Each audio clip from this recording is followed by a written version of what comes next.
tichgi. Ero kama nainya Juma ni nene yo machal nade. Mokongo weche ma Trump nyaka ng'eni Trump en ker ma opogore gi ker moko. En ker ma nyaka nodonj osiko ng'ama wuoya kaka wiye. Ano nyalo wacho cha gimoro ma wuok e wiye. To kineno kata kaka nyoro wuoyi weche mag jo Somalia manyoro kete travel ban.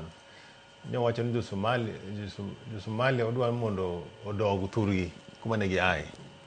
To mego ng'en bende mego jo Afrika. Koro en wich quote sana kiwuoyi weche mag Trump miyo waparo kaka jo Afrika gi jo Kenya mondo wang'e nyaka nene ndalo colonization gi ndalo slave trade. Jo Afrika osebet gi chandruok, osebet kochawa kabisa. Iwinjo ga wasungu osebet ka chawa, nende gibiro ka gimiyo colonization ndalo mani uso ji ai to bang'e kwazinwa kata independence. Independence moro mane wadawach nonong maber bende onge because leaders mekwa mane nobet chakre ker Kenyatta, ker Moi gisebet ka gin pod gimiluongo ni neocolonization. Gin kod giwinjo mna gima jo superpowers owacho. Koro en problem mok en ma Kenya te, en problem mong'iyo Afrika te. Omiyo kata king'iyo sani, ing'iyo kata mna pinje kaka Burkina Faso, nyori neno ka piny ka miluongo ni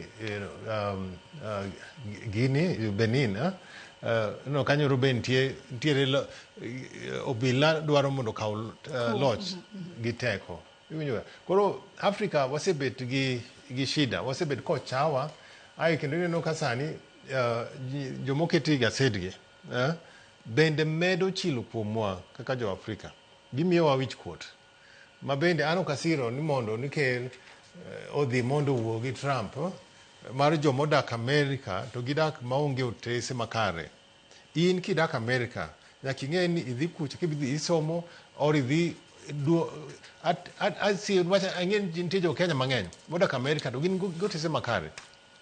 Kata Kenya ka ok wanyalo wacho ni wan warwakore ka ji ni donja Kenya tidak adaka maonge otas makare. Piny ka piny nitie gimiluongo ni sovereignty. Ma kibiro wendo dala kibiro wendi kari dala ng'ato nyaka ibed ni imiyo luoro. Ok inyalo neno arwaki dala na arwaki oda in wendo oda tichako sero nyaka nyithinda ichako timo gik manjore. Meno ok anyal yie. Koro jo Kenya nyaka bed ni kudhi kucha pinya yoyote nyaka ung'en kanyo ok en piny maru. Kidhi kucha tibolori. Gima noteri kucha no eming'iyo. Kani idhi dwaro tich tidhi titiya tiya kibolori mos tioro pesa dala bang'e kisetieko tiduogo dala. Koro gik makelo unwa wich kuot ok wadwa nwach wan nitie some of us mawuotho kwadhi Amerika wadhi mna for tourism. To koro ka jomatin nyalo ketho nwa koro wach ni koro omiwa travel ban nwa chike maricho mag jomatino.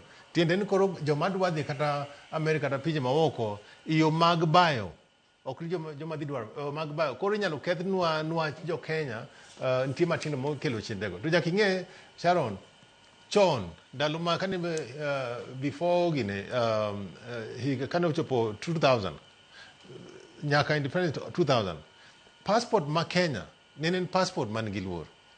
Nene wadhi England gi pinje mag Europe ka onge visa. An nene aparo 1998 nene awuok Manila tadhi Germany gi passport na en passport ma Kenya idonjo onge visa.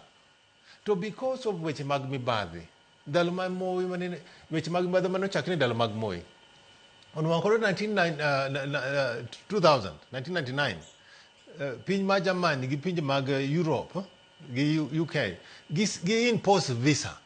Nwach ndalo ni mibadhi ne ng'eny. Inwa ka jomoa Kongo biro kwalo passport ma Kenya to gidhi go loka.